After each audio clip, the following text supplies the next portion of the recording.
I could not imagine what women go through emotionally. I had to become someone who I've never been in my life. My mom is there and I'm just like, Ma, what do I do? She's like, tell that doctor what you want. I had to learn the very hard lesson that although she looks like Superwoman, my wife is not Superwoman, and that help is not a suggestion, it is a requirement.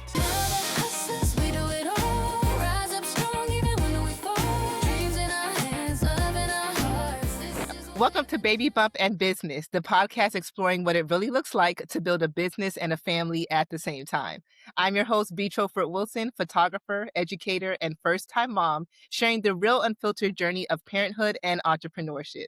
In honor of Father's Day, this special series highlights fathers in the creative and entrepreneurship space, diving into their experiences with fatherhood, providing, partnership, and pursuing purpose while raising a family. Because this journey isn't just about the moms, it's about the families we're building together. So let's get into it. Today's guest is Joshua Dwain.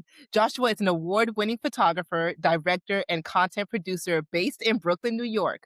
He specializes in weddings, editorial, portrait, and commercial photography. He enjoys documenting life, relationships, and special moments for his clients.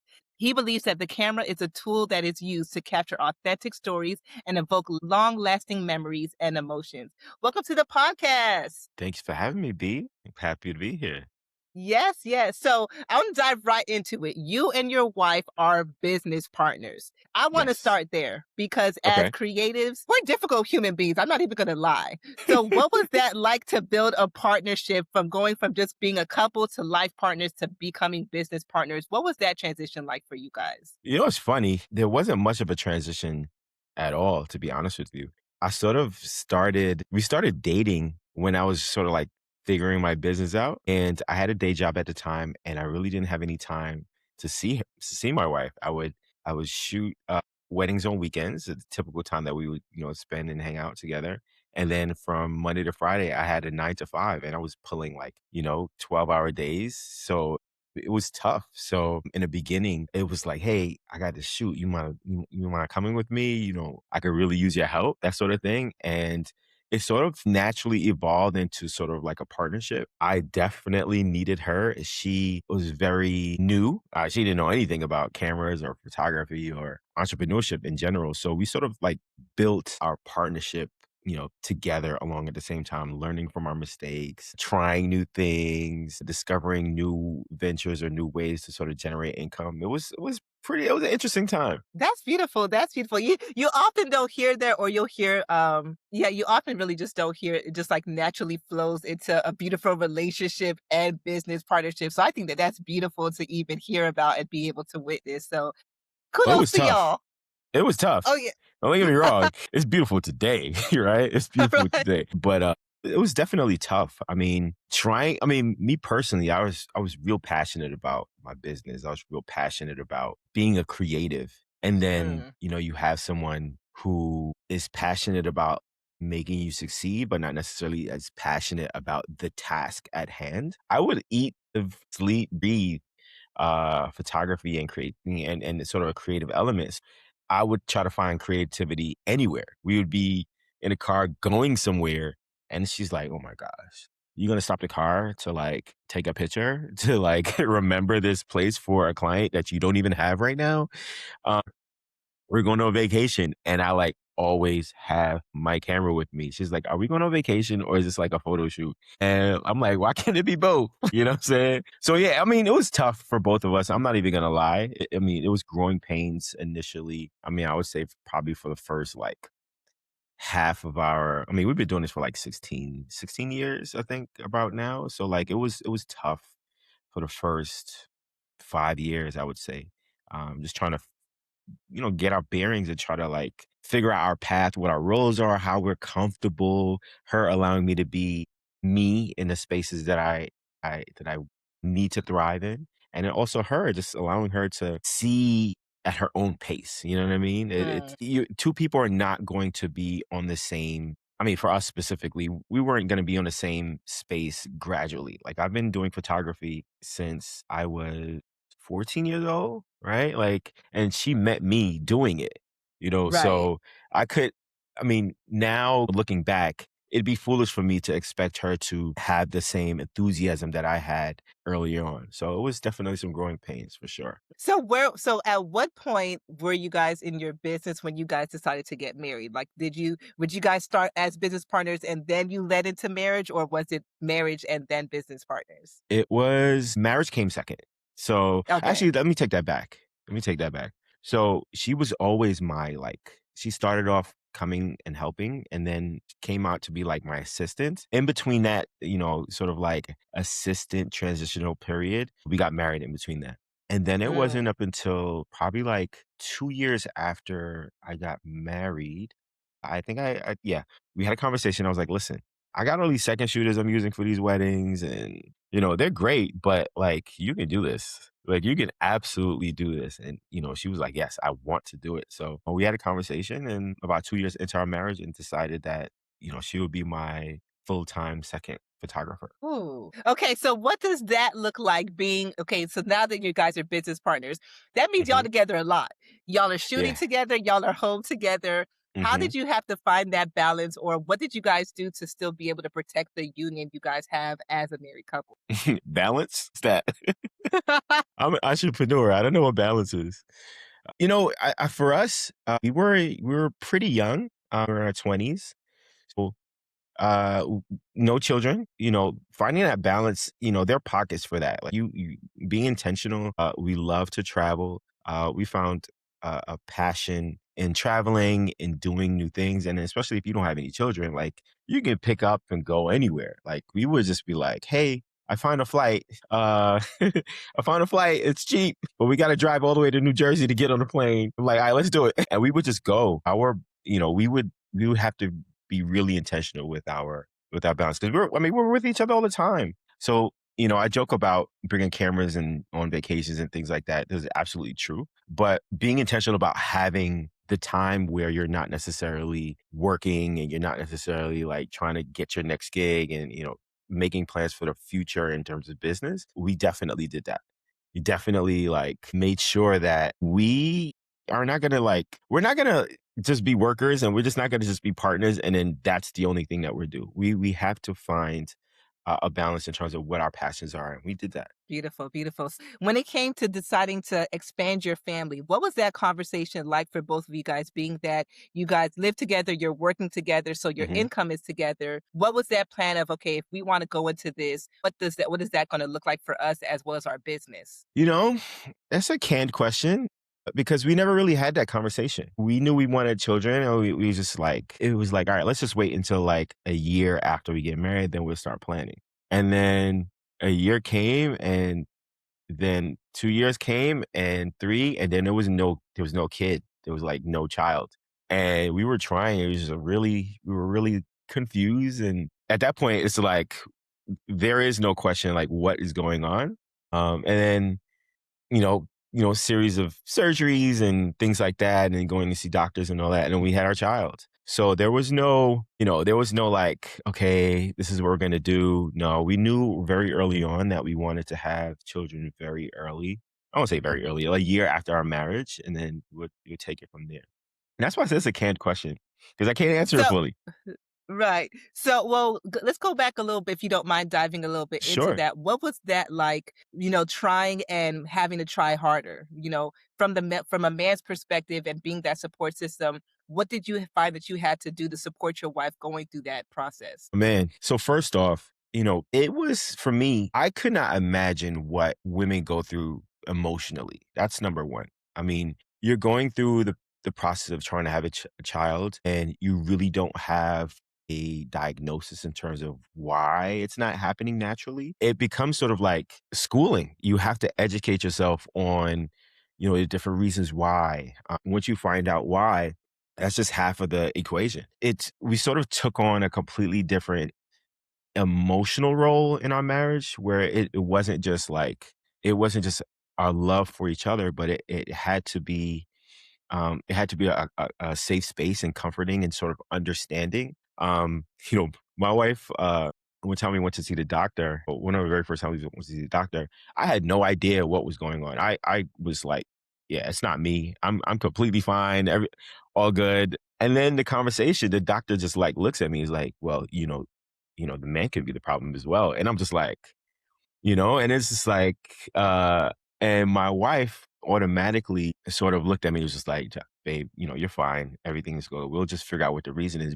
In knowing her and looking at her, she's just like worried about what the future might hold and what it might mean for us as people who want to have children. I had to become someone who I've never been in my life, a supporting husband for I'm not gonna say this. I was gonna say something crazy, but no, I'm not gonna say it.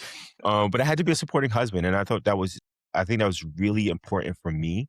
Not really wanting to do that, but really important for me as a supporting husband for the future, not knowing that, early in your life, in your 20s, you're gonna go through things. In your 30s, it might be even worse. In your 40s, it might be even worse than that. So it was like a perfect evolution for me to have to deal with. Unfortunately, we had to deal with it, but I mean, we have a beautiful blessing today. But having to deal with learning how to comfort my wife when you can't really see what the future might hold. Mm.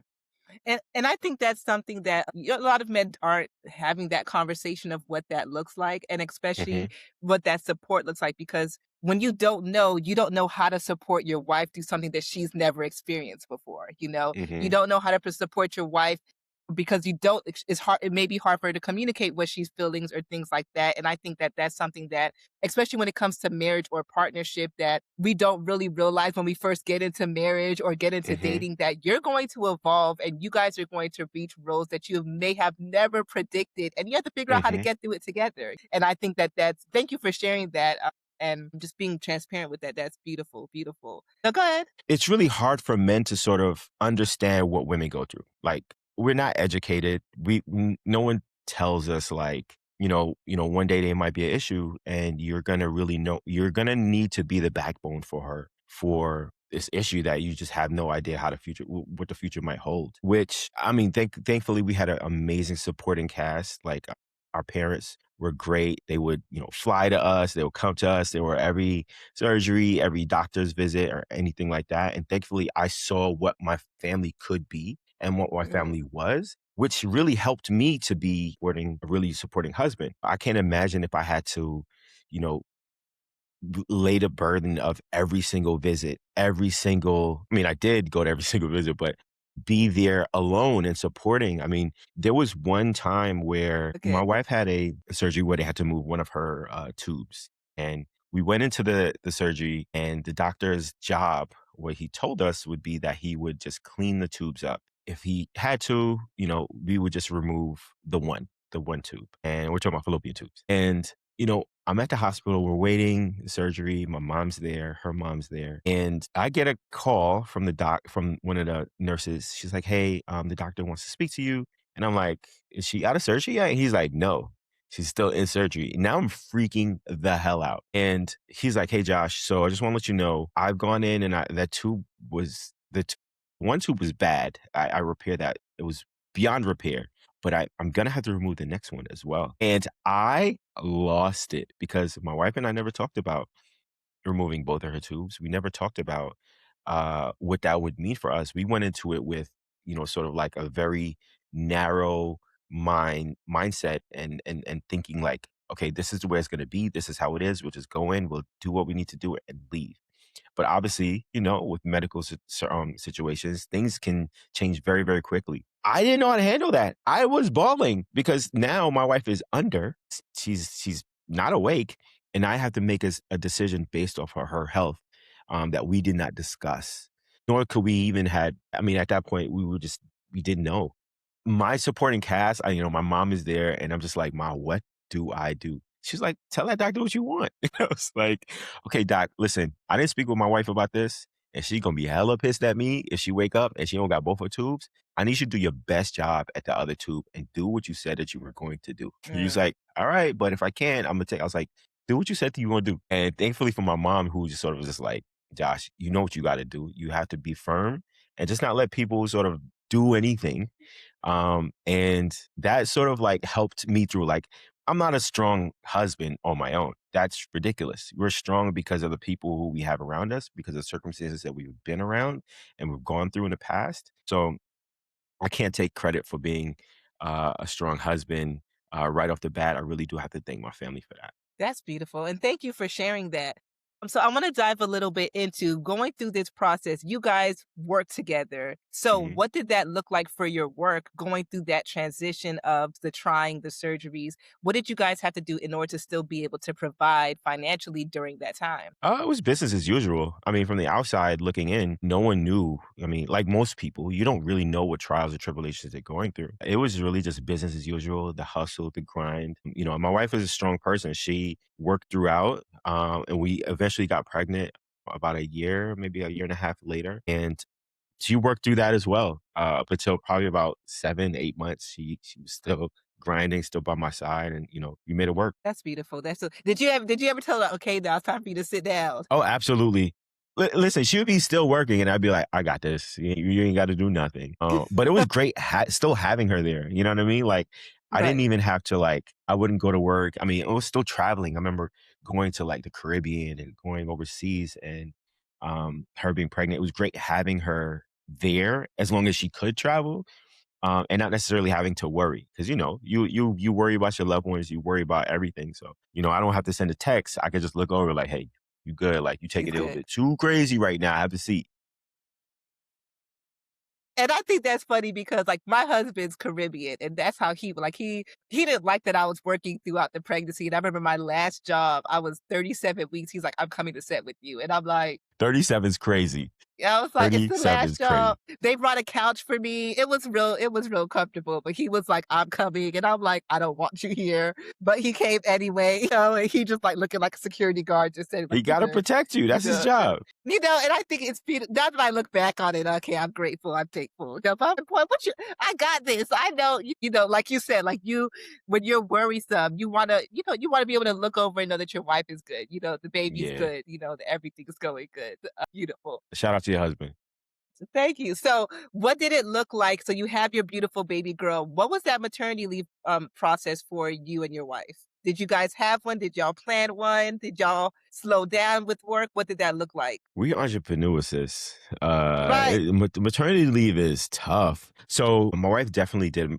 She had a maternity leave. So she didn't work for probably about 4-ish months, I think. I worked throughout. I think I took maybe a few weeks off. We planned that because obviously, you don't really know when the baby's coming. You don't really know what's going to happen. But I think I worked up until the week before she delivered a week early. I literally remember going to DC for a wedding and just watching my phone, making sure because that was within that 2-week window that the baby can come. And the baby came a week after that, which was crazy. But for her, I mean, being an entrepreneur, thankfully we can decide how she feels fit enough to go back to work. So I mean, that choice is hers. She says, "Hey Josh, I'm ready to work, then we gonna get at it." I would never, bring her back if she didn't need to. Thankfully, being a photographer, and you can call on your peers, you can call on your friends, like, "Yo, I got it. I got some help. Bro, you was at my baby shower a couple months ago. Can you help me out? Because I just had this baby." So the network really came through. I have a bunch of friends who came in for me. I mean, at that point, we had associate photographer and things like that. So we can pull from a pool of photographers if we need it, and give my wife the adequate rest that she needed, that she required. That's beautiful. Going into now that you guys have this beautiful baby girl, were there any things that you had to do? Because as entrepreneurs, we also love to work. Like it's different Hmm. when it's an entrepreneur and you don't enjoy your job, but we actually love Hmm. what we do and we love the hustle, right? So were there anything that you guys had to start to implement within your business to balance being a parent? Like, did you have to start setting any boundaries or were there any rules or obligations like we're not doing this going forward? Did you have to do any of that transition within your business? Nah, I don't think so. Nah, I don't think there were any real boundaries. I think honestly, I got hot. My daughter got born. I got really hot. So it was like we would take everything on. We would take almost anything on. We had destination weddings. My daughter would be there. She has 11 stamps in her passport from other countries. But she was flying everywhere. And it was great because she's under 2. She fly for free. We would just, we'd bring a nanny, we'd bring my sister, we'd bring her mother, my mother, we'd bring somebody along to watch my daughter with us. But when we took everything and we took the jobs because we knew that we had a village around us that would support us. So, I mean, I don't think we had any, crazy boundaries. But I think that's even a good note, like knowing that you can still travel with your child, bring your child to jobs, and just bring that extra help if needed. Because I think sometimes, especially like me in this new season, I've been blessed to hear other photographers say that. So that's what I started implementing. Like, okay, if I'm doing a travel job, someone has to come with me to help with the baby, Mhm. and know that it's okay to do that versus like, okay, now I gotta leave her at home and try to figure those things out. But knowing that there are options that you can still bring your child and allow them to enjoy the fruits of your labor in a sense. Yeah, I mean, it's great when especially when they're young. I'm sure you don't want to leave your daughter. You don't wanna not necessarily be there. You wanna focus and you wanna concentrate on the task at hand. So, having her nearby, knowing that you can see her, like, right after shoot or if you have any breaks or anything like that, I'm sure that helps you. I'm sure that helps your peace of mind for sure. Yes, for sure, for sure, for sure. So now that your daughter's older, what has that looked like being entrepreneurs and her being able to witness you guys in that space? So, with you having a beautiful 11-year-old, what is that like for her to witness both of her parents following in their dreams and doing what they love in entrepreneurship? That's a funny question. I think about it a lot. I think and I hope for the future that it means that she understands that she can have autonomy.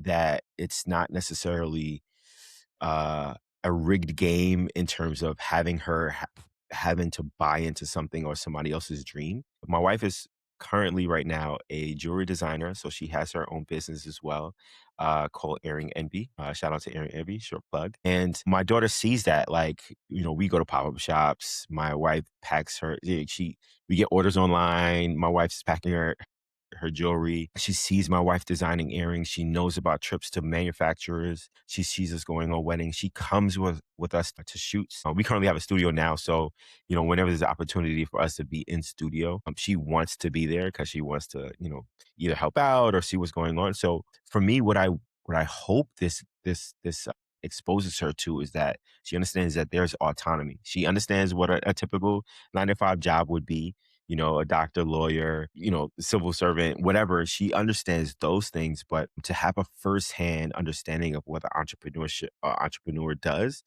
I that she uses that to decide how she wants to move and create a future for herself. That's beautiful. So, is there any advice that you would give to a father who may be going into this transition of fatherhood who is a creative? Is there any piece of advice you would want to give to them? I would say don't stop. I think your creativity for me, experiencing it, like I had this sort of like creative boom once my daughter was born. Sort of having a child, you take a step back. You sort of like look at the grand scheme of things that seem so important yesterday. Now that you have a child, it seems extremely trivial. Um, and then being a creative, I was able to create with my child. I was able to use a camera or use my daughter as a focal point in something that wasn't a focal point before. And, when there are new focal points as a creative, you can either, run from it or you can sort of embrace it. I think all photographers or all creatives should embrace new things in their lives from a creative standpoint as well. We see it a lot with everything. Like, when someone's sick or terminal, they use that as opportunities to expand their audiences and navigate people through it. We see people when they buy a new house, they become creative in that aspect. Or if you have like a very small task or hobby, people sort of be creative with that. So I think having a child, not to use it as a creative tool because a child isn't, but for new fathers and people who are new to the game, let that be another creative outlet, especially if you're a photographer, if you're a painter, if you're a cinematographer. A child could be a new avenue to open up what your creativity is currently and broaden your horizons to whatever new might come in the future. And how has fatherhood shaped your entrepreneurship journey? Like, has it shifted the way that you see? Like, I know for me, it shifts the way that I see my creativity, but also my time is more valuable now that I have a Mm, daughter. So, yeah. how has fatherhood shifted the way that you even see like your business as a whole? I don't want to play around no more. The money seems way more important now for sure than it was before. Like, you're in your 20s and it's just like, working, you're making this money. But when you have a child and they're growing up, now the income becomes that much more the income is much more important. Point. Every job, I don't want to say it's life or death, but it holds weight because you're not necessarily just providing for yourself or your partner, you're providing for someone else who can't provide for themselves. So, I would, a client wants to do a shoot and it's like an hour shoot, I'd spend an extra like half an hour sometimes. Now nah, I gotta go. I got a Right. kid. I'm not getting paid for this. Like, what is happening? So I think for sure, like you sort of prioritize different things, and time is one of those things that you prioritize more than anything else once you have a child. And then lastly, still showing up as a husband. We can't leave that part out. So, what was something that you had to learn now that you have a child, how to still balance or make time to be a husband and not just focus on fatherhood and focusing on your daughter? I had to learn the very hard lesson that although she looks like Superwoman, my wife is not Superwoman, and that help is not a suggestion, it is a requirement. I mentioned that my wife also has her jewelry line as well, and she's a mom, and moms do so much. Personally, like I had to like suck it up and just do a lot of things that I wasn't doing I didn't have to do before. Yeah, Imma leave it at that. I had to do a lot of things, and go ahead. Go ahead. No, go ahead. It's not like and it's not very difficult things either. It's not things that are, like, outside of my wheelhouse. I just didn't have to do them before. My wife was, like, very willingly doing certain things before, but, like, as our daughter gets older, as responsibilities, change, we have to take her to acting class, or we have to take her to, like, swimming or whatever. Having to do more of those things that we didn't even have to think about before. We didn't have to do any of those things before, as well as now cooking, as well as now taking care of the household much more. I'm having to do more as a dad because, we're both entrepreneurs. We both work and we both have this child. So for me as a father and husband, I mean, it's not even just like one job. Like, because I could certainly just be a father, that ain't gonna work though. And I could certainly just be a husband, and that ain't gonna work either. I mean, it's a two I have two jobs in this household. I love them. Yeah. If you need help. No, just No, in all seriousness. but I think that's beautiful because I love that you said that although my wife looks like Superwoman, she's not, right? And I think Hmm. that's a testament to a lot of women where we're so used to being seen as strong that it's hard for our significant others to realize when we need that support or when we need that help. Cause it's like, oh yeah, she got it because we're so Yeah, used to always getting it, but not realizing that at some point it's like, mama tired. She yeah. like she And then it's one thing to acknowledge it. It's like for me, it's just like, okay, all right, you tired. Like, okay, what do I do? Like like early on, I just felt like helpless. Like I'm just like, all right, so do I just order food or how? And then it's like, oh nah, bruh, you gotta get in the kitchen. You gotta do something. You gotta do something else because understanding that, like, the burden of having to, I know we talking about Father's Day, but the burden of having to be a mother it's it's so difficult. I had no idea. I had no idea, but seeing all the things that, she has to do, the things I don't even think about, um, things she's complaining to me about, like, "You guys don't even clean the bathroom after yourselves, like, what are you doing?" And I'm like, "Oh, yeah. Yeah, I wasn't even thinking about that."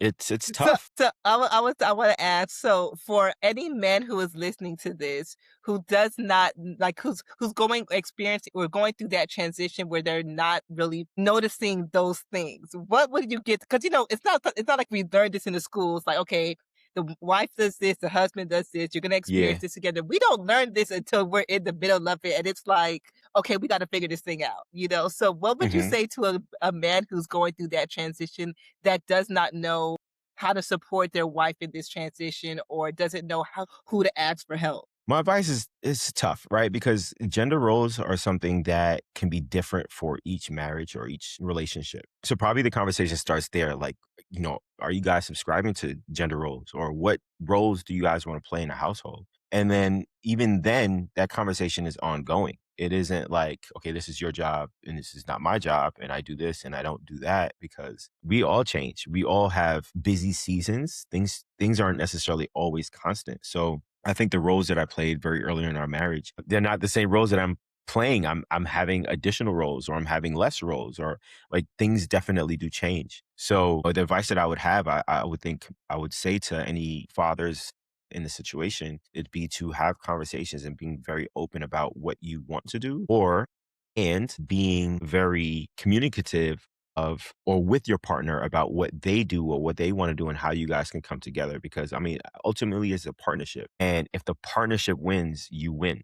I mean, there's no other way to put it. Like, as long as you guys can sort of put together a strategy on how to attack the day, whether it's like, yo, you got the kids and I got the house, or you focus on business and you focus on this project because it's pending. I got the household. I can do all of this other stuff. Don't worry about it. I think, once you're having those that communication about what you can handle and what you can do based on the season, because things do change I mean, that's the start of a recipe for success. I love that. I love that. Having the tough conversations. I Mhm. love And that. it I don't even love have to be that. tough. Like, I think true partnership starts with communication and open communication and being very transparent about what you can burden, what Mm. your shoulders can hold and what they can't, and there has to be some compromise in between. That's beautiful. I think this is a great way to wrap that. Joshua, thank you again. Thank you for No sharing so many problem. gems because I Thank you think for this is an having me. amazing conversation. Thank you for sharing. Thank you for transparency. Thank you for the wisdom. Learn something in this. I got to tell my husband, you got to listen to this episode because Joshua said no, but Don't do that. Don't do no, but again, thank you so much for just being able to share. I know that so many men who listen to this are going to be able to learn from this journey and learn from your experience. So thank you and happy Father's Day. Thank you so much. I appreciate you. Thank you so much for tuning into this episode of Baby Bump and Business. I hope today's conversation reminded you that you're not alone in this journey and that there's real strength in building something meaningful while showing up for your family. If you enjoyed this episode, take a moment to rate, review, or share it with another parent, creative, or entrepreneur who could use the encouragement. Your support helps this community grow and allows more stories like ours to be heard. To stay connected and get updates on new episodes and real conversations from parents in the creative space, be sure to follow us on Instagram at Baby Bump and Business. Until next time, keep creating, keep growing, and keep showing up for what really matters.